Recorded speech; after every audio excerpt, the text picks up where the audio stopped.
बहू का असली घर। औरत का असली घर कौन सा होता है? उसका मायका या ससुराल? चलिए इस कहानी में जानते हैं। मानसी को घर सजाने का बहुत शौक था। एक दिन मानसी अपने पिताजी से कहती है,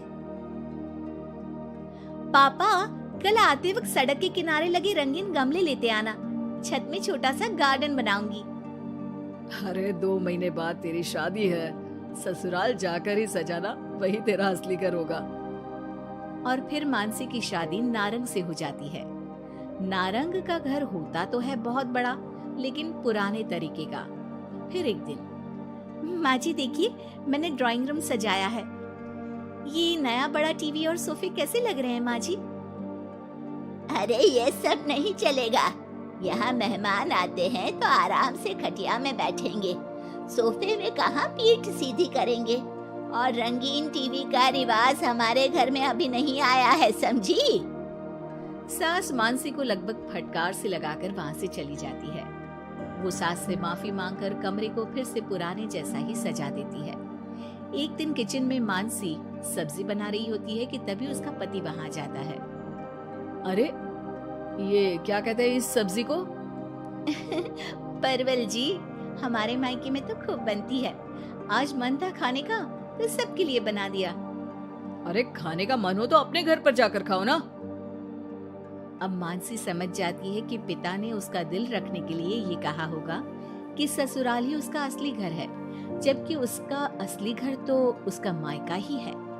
मानसी अपना सामान पैक करके मायके जाती है, जहां वो अपना सामान अपने कमरे में रख ही रही होती है कि मानसी, ये सामान यहाँ मत रखो, ये तुम्हारी भाभी का कमरा है। तुम एक काम करो, कुछ दिन के लिए सामान मेरे कमरे में रख लो। कुछ दिन के लिए मतलब?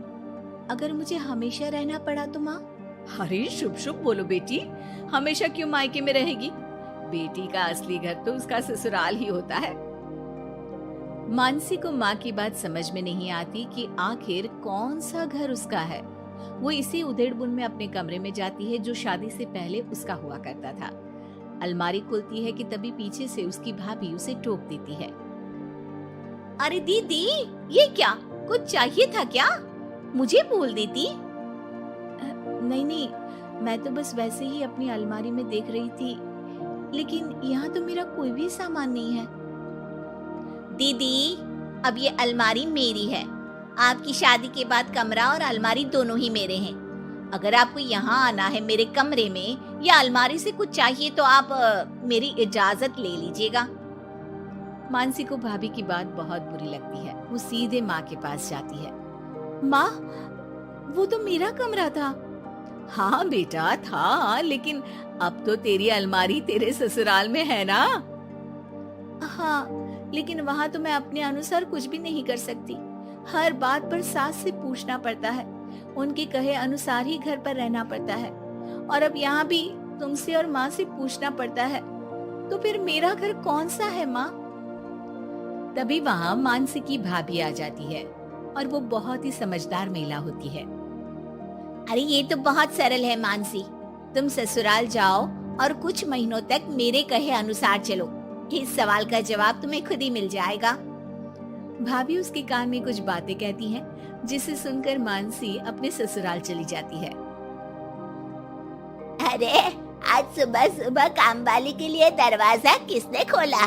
घर पूरा साफ, किचन भी पूरा साफ। माँ जी, आप रोज सुबह 5 बजे उठती हैं, ये मुझे ठीक नहीं लगता, इसलिए आज काम वाली बाई के लिए मैंने दरवाजा खोल दिया। थोड़ी देर के बाद मानसी ससुर के पास नाश्ता और दवाई लेकर आती है। अरे मानसी बेटा तुम? हाँ पापा, आप समय पर नाश्ता करके दवाई ले ले। मानसी पति के लिए टिफिन पैक करती है और पति को देती है। अरे मानसी, आज तो मेरी अलमारी बहुत साफ है और आज खाना भी मेरी पसंद का। क्या बात है। धीरे धीरे मानसी ससुराल वालों में सबका ख्याल रखती है, सबका ध्यान रखती है। एक दिन, ये क्या है मानसी? अब माफ करिएगा मम्मी जी, आपके मना करने पर भी मैं एलईडी टीवी ले आई। काम करने के बाद जब मैं फ्री होती हूँ ना, तो टीवी देखने का बहुत मन करता है।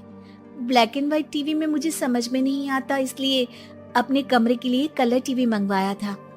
अरे बेटा, तेरा घर है, अपने कमरे में क्यों? ड्राइंग रूम में ही टीवी लगवा दे, हम भी देखेंगे। मानसी सास की बात सुनकर खुश हो जाती है। अरे मानसी, याद है एक सब्जी खाने का तुम्हें बहुत मन था, तो वो सब्जी बनाओ ना, हम सब लोग भी वही खाएंगे। लेकिन वो तो यहाँ पर बनती नहीं है ना। अरे भाई, किचन तुम्हारा है, इस घर की तुम मालकिन हो, अब तो तुम जो खिलाओगी वही खाएंगे हम। मानसी की समझ में नहीं आता कि अचानक घर वालों के व्यवहार में इतना बदलाव कैसे। वो अपनी भाभी के पास मायके जाती है। भाभी, आपके कहे अनुसार मैंने सबका ख्याल रखा, घर की हर छोटी जरूरतों को मैंने खुद पूरा किया, और अब तो घर का हर सदस्य मुझे ही घर की मालकिन मानता है। लेकिन ये क्या फॉर्मूला थी भाभी, समझी नहीं मैं। देखो मानसी, घर किसी एक का नहीं बल्कि पूरे परिवार का होता है। 4 दीवारी ईंट कंकड़ से बनने वाला घर अपना तभी होता है जब हर व्यक्ति अपनी जिम्मेदारी समझ उन 4 दीवारी को घर बनाए, और ये तभी मुमकिन होगा जब आप खुद उस घर को अपना मान कर रहें जहां आप रहते हैं। मैं समझ गई भाभी, लड़ाई झगड़ा चालाकी से कोई भी घर अपना नहीं हो सकता, फिर चाहे वो औरत का ससुराल हो या फिर मायका।